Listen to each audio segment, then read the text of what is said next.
안녕하세요. 천천히 걷는 것을 좋아하는 천로로입니다. 우리는 사도신경을 통해서 우리의 신앙을 크레센도하는 여정을 함께 천천히 걷고 있습니다.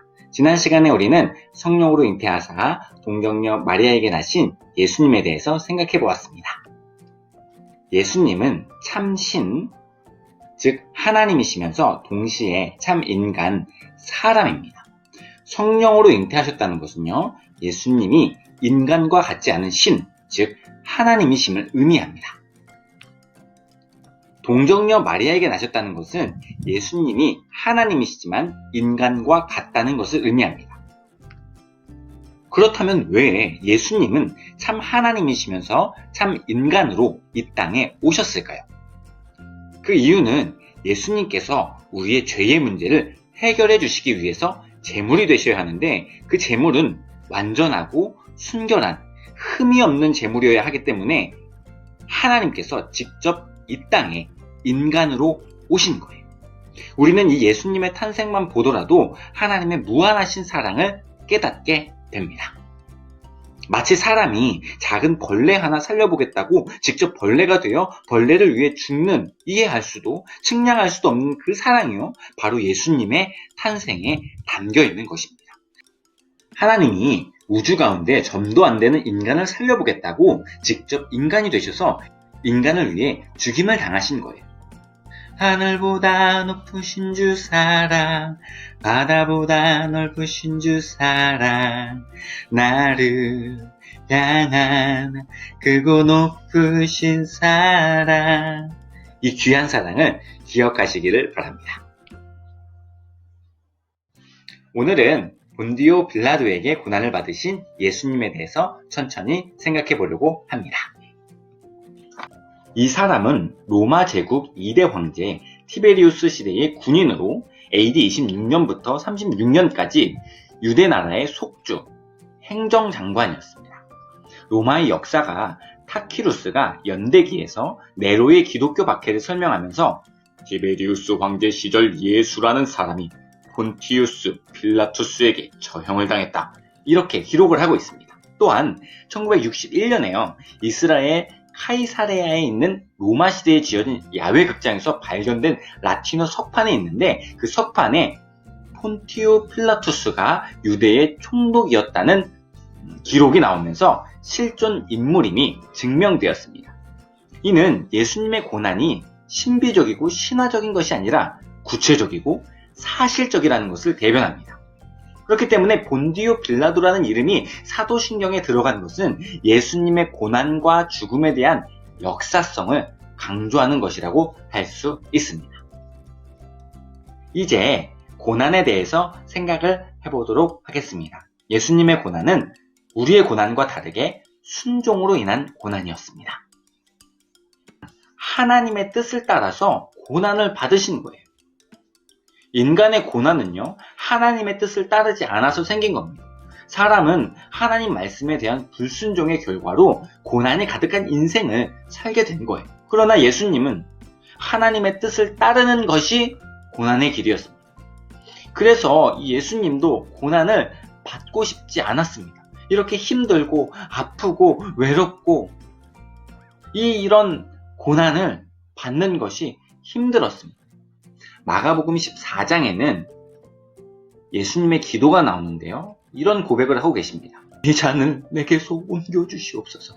하지만 나의 뜻대로 마시고 아버지의 뜻대로 하옵소서. 예수님은 하나님의 뜻에 순종을 합니다. 왜냐하면 그 길만이 우리의 죄의 문제를 해결할 수 있는 유일한 길이기 때문입니다. 다시 말하면 예수님의 고난은요, 우리를 살리기 위한 하나님의 뜻과 계획에 따른 고난이었다는 것입니다. 결국 예수님의 고난은요, 우리를 위한 고난입니다. 하나님께 순종하심으로 인하여서 우리를 대신해서 고난을 받으신 것이죠. 이사야 53장에는 이렇게 기록하고 있습니다. 그가 찔림은 우리의 허물을 인하며 그가 상함은 우리의 죄악을 인합니다. 그가 징계를 받음으로 우리가 평화를 누리고 그가 채찍에 맞음으로 우리가 나음을 입었도다. 이 고난은 죄인인 인간이 받아야 하는 것입니다. 우리가 죄를 지었기 때문에 받아야 하는 벌이었습니다. 반면에 예수님은요, 아무런 죄가 없으신 분이에요. 참 하나님이시기 때문이죠. 어떤 벌도 받으시면 안 되는 분입니다. 그럼에도 불구하고 우리를 너무너무 사랑하셔서 우리를 대신해서 우리가 받아야 할 고난을 대신 받으신 거예요. 이로 인해 인간의 고난을 바라만 보고 계시는 분이 아니라 예수님은 그 고난의 현장 가운데 임마누엘로 함께 하시면서 함께 울고 함께 아파하는 가운데 우리를 위로하시고 우리를 격려해 주기를 원하시는 그 하나님의 마음이 고난 가운데 담겨 있음을 우리가 알 수 있게 되는 것입니다. 사도신경은 예수님의 전 생애의 역사를 단숨에 뛰어넘어서 고난당하심과 죽으심만을 기록하고 있습니다. 수많은 기적들이 있었고 수많은 가르침이 있었지만 사도신경에는 그것들이 생략되어 있어요. 왜냐하면 예수님께서 이 땅에 오신 목적이 분명하기 때문입니다. 바로 우리의 죄 때문이죠. 이 죄의 문제를 해결하기 위해서 예수님께서 이 땅에 오신 것입니다. 우리를 살리기 위해서 직접 우리 가운데 오셔서 우리를 대신해서 고난을 당하시는 예수님을 바라보면서 하나님의 크신 사랑과 예수님의 한량없는 은혜를 기억하는 우리가 되기를 주님의 이름으로 간절히 소망합니다. 지금까지 천천히 걷는 것을 좋아하는 천로로였습니다.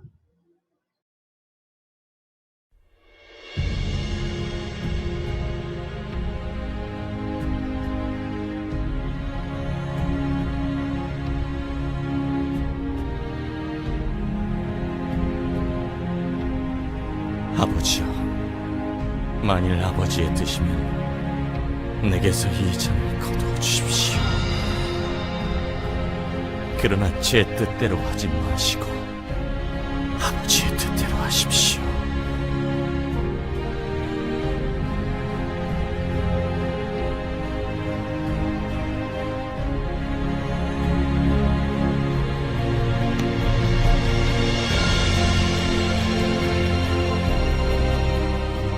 문을 열어! 대제사장께 신문받을 예수를 데리고 왔다. 분명히 너는 그들과 한패다. 나는 저 사람을 모릅니다. 거짓말이면 저주를 받겠소.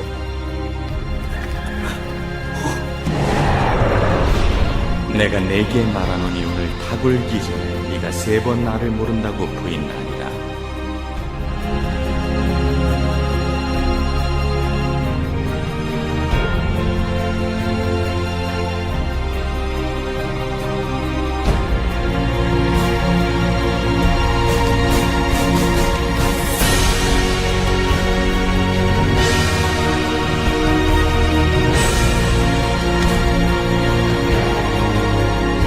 너희들의 왕을 십자가에 못 박으란 말이냐? 안 돼요, 제발! 안 돼요! 십자가에 못 박으시오! 십자가에 못 박으시오!